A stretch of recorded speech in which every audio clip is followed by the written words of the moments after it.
Ladies and gentlemen, the President of the Republic of the Philippines, His Excellency Ferdinand R. Marcos Jr.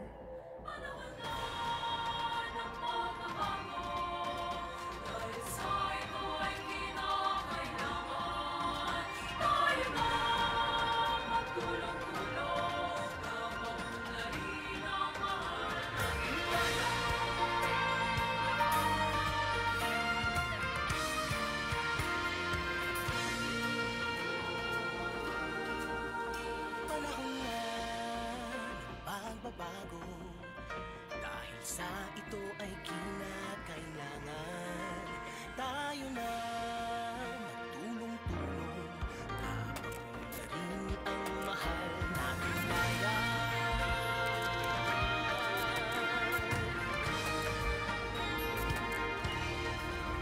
Panahon na magbabago at iayos ang mga dapat ayusin.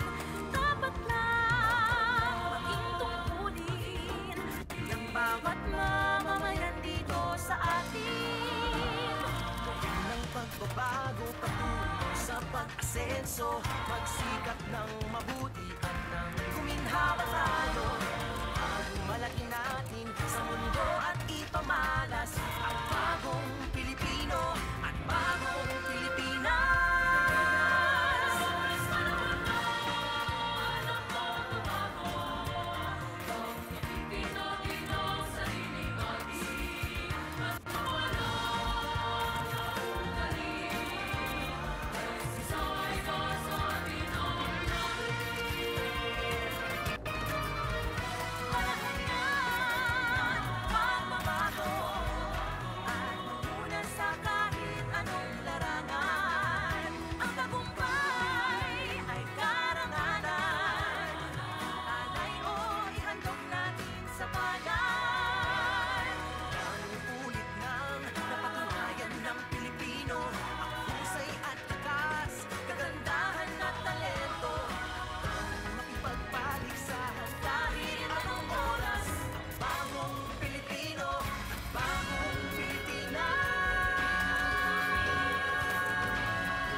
Once again, ladies and gentlemen, the President of the Republic of the Philippines, His Excellency Ferdinand R. Marcos Jr.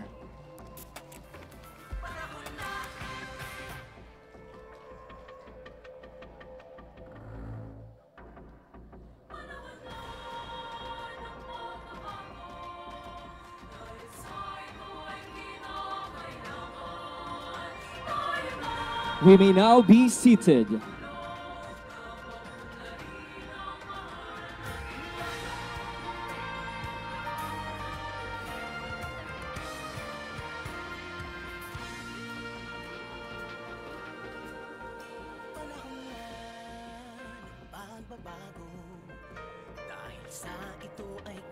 Good morning, ladies and gentlemen. We are gathered here today for the distribution of the 106 patient transport vehicles in Zamboanga Peninsula and Lanao del Sur.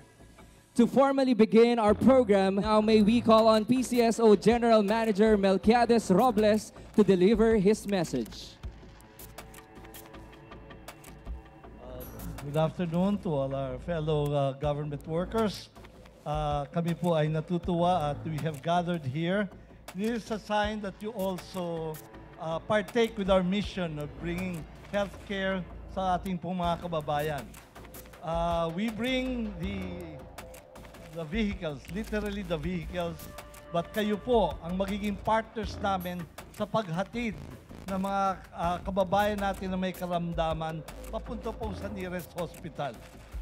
Kung maalala nyo po, not so long ago, lahat kayo kailangan pong pumunta ng Manila to request at may requirements kayo. Ngayon po, kami na po ang tumatawag sa inyo, Mayor, na fill upan nyo na po ba? No? Alam nyo po, ganyan po ang nangyari, di po ba? Kami na po ang humahanap sa inyo. Yan po ang bagong Pilipinas. Dahil ang paglilingkod po ay hindi po naghihintay. Ang paglilingkod po ay pumupunta sa mga may nangangailangan. Ang mga may sakit po ay walang panahon para maghintay. Sa talumpati po ng ating Pangulo sa SONA, mabigat na binigyan diin ang healthcare. At tinutuloy po natin ang pamagitan ng ating mga ambulances o patient transport vehicle. Marami po sa inyo ang ngayon lang po nakatanggap. No? Sino po ba rito ngayon lang nakatanggap sa inyong town? Meron po tayo rito and we have the records. No? Ito po ang pinakamaganda pa na ginawa ng Pangulo. Hindi na po kayo gagastos ng napakalaking freight. Malaki pong gastos natin papunta rito. Kung hihintay natin kayo, hindi nyo maghihintay pa kayo ng pambayad dyan. Ito po, sinagot na po ng Pangulo ang transport and freight po ng mga patient transport vehicle dito. Maraming salamat, Mr. President, at natutuwa po kami lahat na nakikiisa ang buong bayan sa proyektong ito. Maraming salamat po. Good morning. Thank you, General Manager Robles. At this point, we shall now proceed with the ceremonial distribution of PTV keys to the beneficiary provinces including Zamboanga del Norte, Zamboanga del Sur, Zamboanga Sibugay, Lanao del Sur, Zamboanga City, and Isabela City, Basilan. May we request the President to proceed on stage and kindly lead the distribution. Likewise, may we invite PCSO General Manager Robles to please assist the President. First, may we call on the mayors of Zamboanga del Norte to please proceed on stage.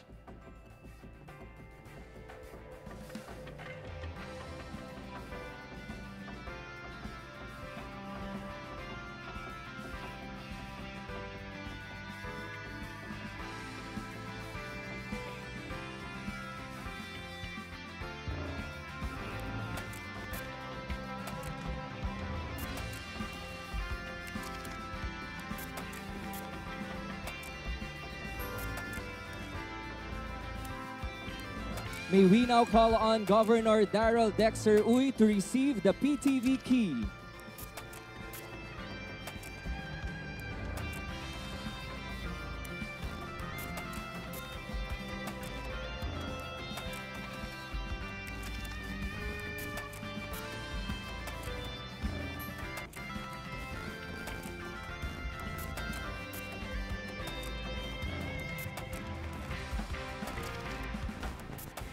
A round of applause, please. Thank you. Next, may we call on the mayors of Zamboanga del Sur to please proceed on stage.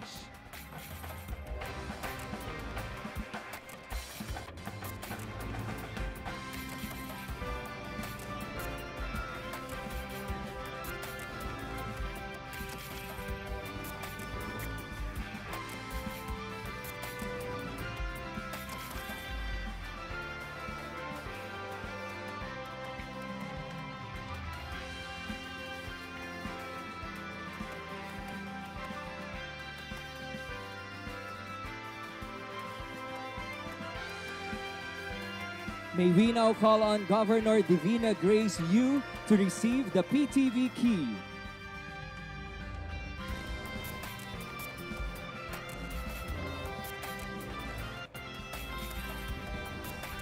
A round of applause, everyone. Thank you. Next, may we call on the mayors of Zamboanga, Sibugay to please proceed on stage.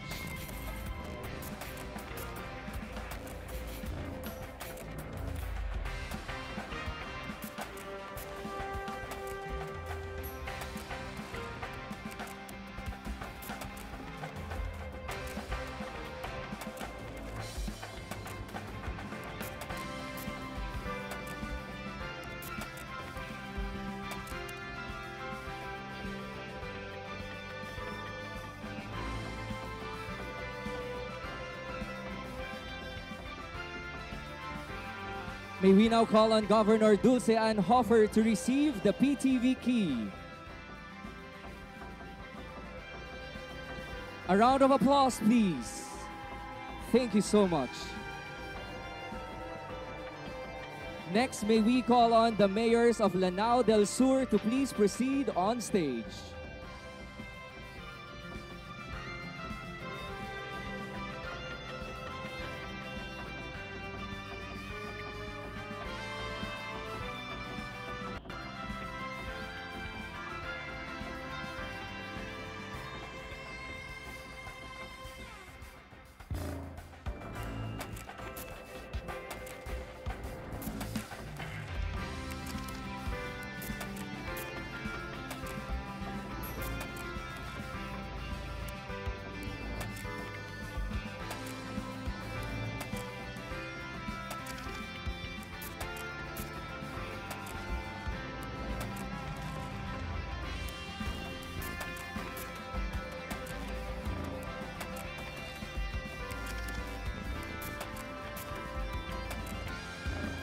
May we now call on Governor Mamintal Adjong Jr. to receive the PTV key.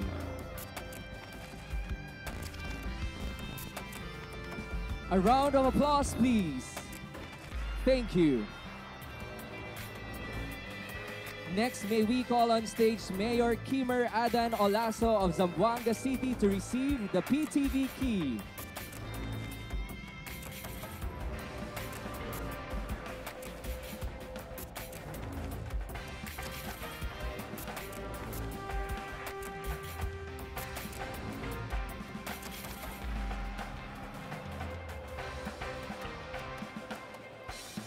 A round of applause, please.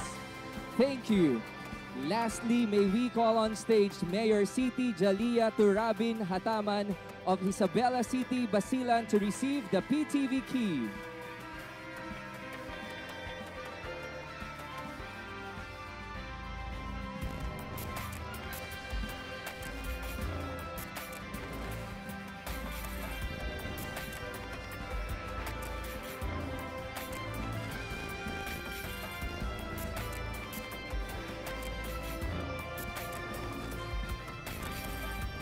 A round of applause, please. Thank you. Thank you, Mr. President, and congratulations to the recipients of the 106 patient transport vehicles. And now to give us his message, may we call on the President of the Republic of the Philippines, His Excellency Ferdinand R. Marcos Jr. Good morning, everyone. Ang ating mga butihing ama na mga lalawigan, please take your seats. The governors that are here today, all for the different provinces who will be recipients of these patient transport vehicles. And baka hindi alam ng iba, it is Gov. Darrell's birthday today. So nagdala kami ng regalo para sa'yo. The municipal mayors that are here, also all my fellow workers in government, ladies and gentlemen, good morning. Ito ay kung maalala ninyo, ay nung sa SONA, malaking bahagi ng SONA ay pinag-usapan ko ang healthcare, ang mga benepisyong ibibigay natin para sa ating mga kababayan, para naman maging mas magaan ang kanilang buhay na hindi nila inaalala na kung paano babayaran ang magpapatingin sa doktor, magpapagamot, magpapatest, lahat yun. Narinig nyo po. Kaya naman po, hindi po rin natin magagawa kung yung ating mga pasyente ay naka-stranded kung saan sila at wala silang ganitong klaseng sasakyan. Kaya ang ginawa namin ay sinabi ko, alam ko, dahil may governor din ako dati, alam ko, ang sistema talaga, makikiusap ka, pupuntahan mo yung PCSO, at yung PCSO naman, siguro tatanong sa Malacanang, bibigyan ba natin ito o hindi? Ito ba? Hindi, wala. Kinalaban tayo niyan, hindi pwede, bibigyan. Wala na yun, wala na ganong klaseng mga usapan. Basta, ang aming plano ay napakasimple lang. Unang-una, of the, 1,452 LGUs in the country, cities and municipalities in the country, lahat ito ay magkakaroon ng at least one of these patient transport vehicles. Nakapagbigay na kami since June of 2022, nakapagbigay ng PCSO ng 1,067 sa lahat ng mga ating LGU. At inuna namin, hindi namin muna prioritize yung mga lalaking lungsod, the big cities. Because usually, meron na silang mga facilities, hindi urgent. Yung mga maliliit ang inuna namin. Yung mga inumpisa natin 4th, 5th, 6th class na municipality. Then slowly we'll work our way back. Ang ano natin, sana yung kabuuan ng ating pagbigay nitong patient transport vehicle ay matapos natin within the year. Magagawa na natin. And then, patuloy pa rin ang bigay namin. Kasi yung ibang bayan, malaki naman talaga. Kailangan dalawa. So, titignan na natin, adjust na natin. So, ang minimum bawat bayan, bawat lungsod ay merong ganitong patient transport vehicle. Kung titignan ninyo, hindi ito kagaya ng mga nakikita natin sa television at saka sa sine, yung mga malaki na ambulansya. At may dahilan kung bakit ganito ang aming kinuha. Dahil ito ang pinaka-practical para sa Pilipinas. Dahil ang naging karanasan ng marami na nakakuha nga ng mga magagandang at malalaki na makikintab na ambulansya ay hindi naman makapasok sa maliliit na iskinita, hindi mapuntahan, hindi pwede mag-off-road dahil kailangan sa kalsada lang, kaya hindi makalapit doon kung saan yung susunduin yung pasyente. At pagka nasira, napakamahal ng pyesa, walang marunong mag-ayos. Ito, yun ang aming pinili na maraming pyesa makuha. Kahit sinong mekaniko kaya itong ayusin. Basta't alagaan lang ninyo at make sure na patagalin natin ito. At susundan po natin ng mga patient transport vehicle para doon pa sa nagkukulang. So patuloy ang aming ginagawa ito. Asahan ninyo na ang tibay ng katawan ng ating mga kababayan ay ang pinakamahalaga sa lahat. At nandito kami lahat ang pamahalaan upang tiyakin na lahat ng tulong na maibigay ng pamahalaan para sa pag-alaga sa ating mga kababayan ay ginagawa natin. Lahat ng makuha nating pondo na pwedeng gamitin, doon natin ilalagay. Nandito rin, at saka education, at saka infrastructure. Dito pa si Sani Angara, Secretary ng DepEd. Kasama ko dahil galing naman kami sa isang eskwelahan kung saan kami naglagay ng Starlink para may internet na ngayon doon. For the first time, nakakatuwa yung mga bata. Mas marunong doon sa teacher nila kung paano gumamit ng internet. But ngayon, and that is another part of our program, magkakaroon ng internet lahat ng eskwelahan ng buong Pilipinas by the end of this year. At bukod pa doon, magbibigay tayo ng data para libre ang paggamit sa internet para sa ating mga guro, para sa ating mga estudyante. So all of these are trying to bring together, make it easier. Mahirap na ang buhay. Ang trabaho, ang dapat na iniisip ng gobyerno ay paano pag-aangin ang buhay ng bawat isang Pilipino. And that's what we are trying to do. Tulungan nyo kami. We will do this. Basta't magsama-sama tayo, magtulungan tayo. There is a lot that we can do. We have achieved a great deal. Pero patuloy pa natin and so that we can achieve some more. And congratulations sa lahat ng mga naging beneficiary LGUs. Maraming salamat at magandang umaga po sa inyo lahat. Thank you, Mr. President. At this point, may we request the President to kindly grant us a group photo downstage. Likewise, may we invite all our guests to gather at the center.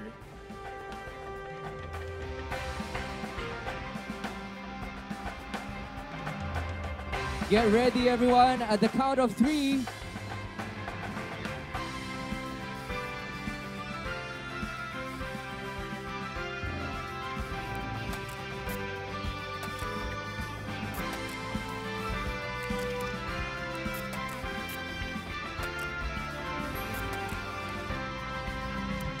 At the count of three, everyone, in 1, 2, 3.